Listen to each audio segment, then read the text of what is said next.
This is the idea of the C40 cities. We've heard of the 15-minute cities and the 15-minute towns in which the government and the councils want to restrict your movements, prevent you from going across from one zone to another in your cars by, say, 100 times in a year. We see the tests are going on in Oxford and Canterbury and other places. But the C40 cities is even more worrying. And we have one in this country, in the UK, a number of mayors whose sole job it is to reduce the carbon footprint of their town or city. But the main aim will be on the motor cars.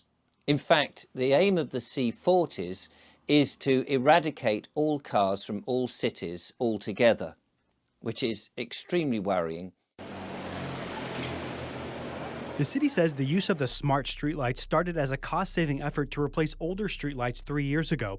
There's now thousands of them up with cameras and sensors collecting data on parking, people, bikes, temperature, and humidity. This is a perfect example of where the government has colluded with corporations to take your data. The city says these smart streetlights can see, hear, and feel the heartbeat of San Diego, but some are concerned about the city watching from above. We have to understand that these smart street lights must go. More than a dozen community groups are asking the city to stop using the cameras until the public is involved in oversight and the use of the technology. We have uncovered what the city has been trying to hide under language like metadata and sensor nodes that hide the fact that they have set up surveillance spying cameras without public input. Cities in designated, it's going to basically break cities up into designated lockdown zones. Are you in one of these zones? You might be.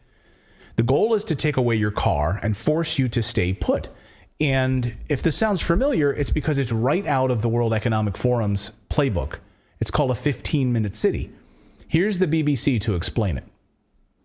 The 15-minute city is a really simple concept in many ways. It's really just saying that every urban citizen should be able to meet their basic needs within a 15-minute walk or cycle ride from their house. The concept of the 15-minute city was proposed by French Colombian scientist Carlos Moreno, and aspects of it are starting to be adopted in cities like Paris, Barcelona, and Bogota. So it's already rolling out. And now here's the World Economic Forum in their own words on their website. This is the surprising stickiness of the 15-minute city. It says, in the World Economic Forum's own words, the rearrangement of cities is absolutely about climate change, reads the website. As climate change and global conflict cause shocks and even stresses at faster intervals and increasing severity, the 15-minute city will become even more critical. And the solution was the pandemic. They really say this right here on the website. So the surprising stickiness of the 15-minute city. This is the World Economic Forum, and this is just published this year. So as we scroll through here, you can see, and look, here's the solution, right? Use your bikes, says the World Economic Forum. So here, look at this. The urbanism trend comes to 15-minute city framing of a walkable mixed-use urban development is a lot more than a fad. The historical roots of the 15-minute city are connected deeply with the current moment, one we will be living with for a long time.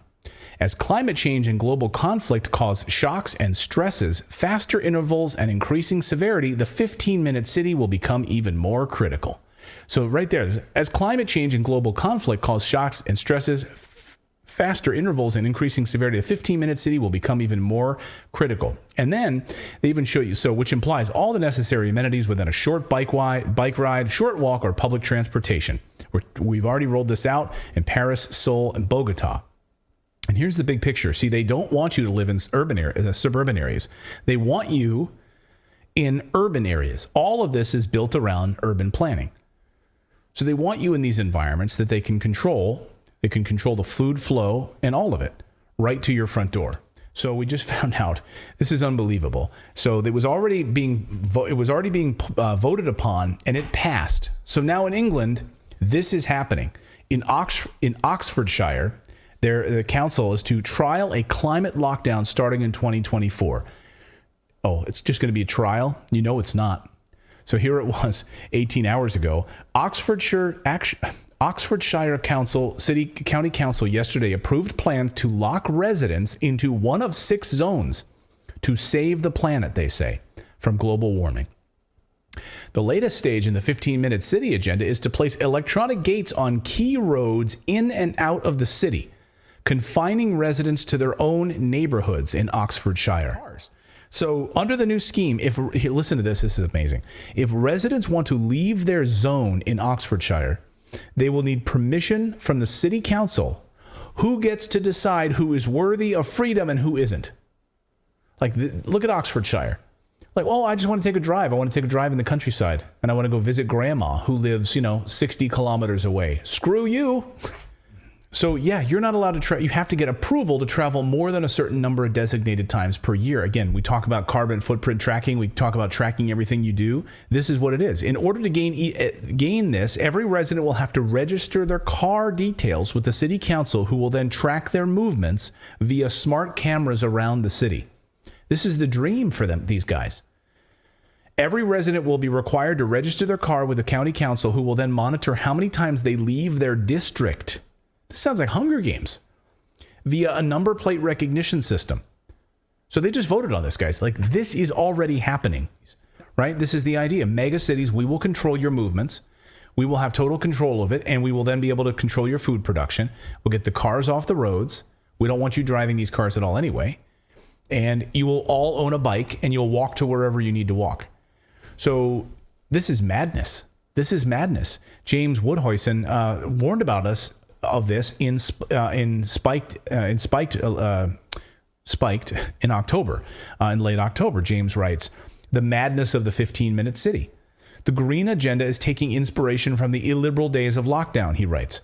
To this end, Oxfordshire Council, which is run by the Labour and Liberal Democrats and the Green Party, wants to divide the city of Oxford into 6 15-minute districts. In these districts, it is said most household essentials will be accessible by a quarter of an hour walk or ride by bike. So residents will have no need for a car.